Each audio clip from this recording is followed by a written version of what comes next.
Focus is on Bengaluru and on its polluted, frothing lakes. Due to heavy rains in the city, now the Bellandur lake is again spewing froth onto the roads. This is not the first time, unfortunately, that this disgusting sight has been seen, and of course is a huge cause of trouble for the locals. This foam, which is emitted because of industries allowing untreated sewage water into the lakes, has proven lethal for the people who live close to Bellandur.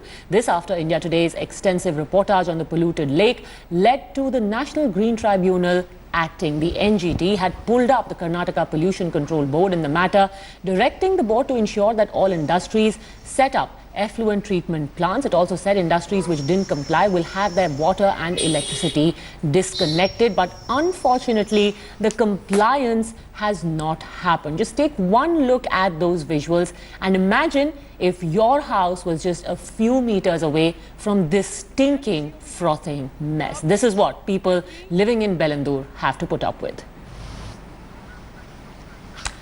My colleague Nolan Pinto, in fact, just last week was by the side of this lake trying to assess if things have become any better. And the leaders of the Congress, the ruling party, Nolan, are going blue in the face telling us that work, damage control has begun. But it was just yesterday that the NGT asked them, where is the compliance? Even the industries who are throwing their dirty water into these lakes haven't been forced to put up their effluent treatment plants. Absolutely, Padmacha. You yourself have actually heard them actually coming out with those excuses. Now, what's interesting is that the National Green Tribunal has actually clearly told them to stop wasting time on submitting 100 to 200-page reports, but rather to focus more on actual work. Now, this itself is harsh language or strong language from the National Green Tribunal. Now, what's interesting is that the Additional Advocate General of Karnataka informed the court that some 76 odd closure reports or closure notices were sent. But when the court actually asked him, have these industries, polluting industries in the vicinity of the Bellandur lake been shut? He says no. Now, the court reminded them that they do have powers to inspect these industries and shut them and also disconnect water and electricity supply. But the Pollution Control Board has clearly not done this.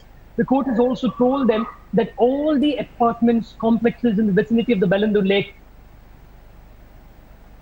All right, we're losing that line with Nolan. We'll try and get back to him in just a bit. But here is the problem. There is damage control which is being attempted by the government, but the root cause of the problem is not being addressed, which is why is polluted water, why are effluents allowed into the lake at all? And in fact, this is not the only problem. Two questions I want to ask you, Nolan. First of all, has the Green Tribunal set up any deadline by which the government will force these polluting industries to clean up their act? And second, what about the other things, the so-called fencing which is being done of the lake, which also I believe is now collapsing? So the cosmetic measures are also not working now. Okay, let me talk about the fencing first. Now, the fencing is going on, but what really collapsed yesterday and day yesterday night, actually, to be more precise, was this mesh that they set up on a bridge. Now, that mesh was set up as a sort of a cosmetic measure so that froth does not fly onto the faces of motorists. Now, the moment there was this strong wind, it completely collapsed over there. So now people are finding it extremely difficult to pass by on that bridge. Secondly, we must remember that the NGT said that has actually asked them to come back with a report on the 13th of July. They have not given them a time yet, but everyone knows that the government needs to work on this quickly. Because if they do not work on it quickly, the work will go on till what, 2020, 2021, 22. It can even go on beyond that. The government needs to work quick. The Chief Minister also just recently asked the officials to expedite the work.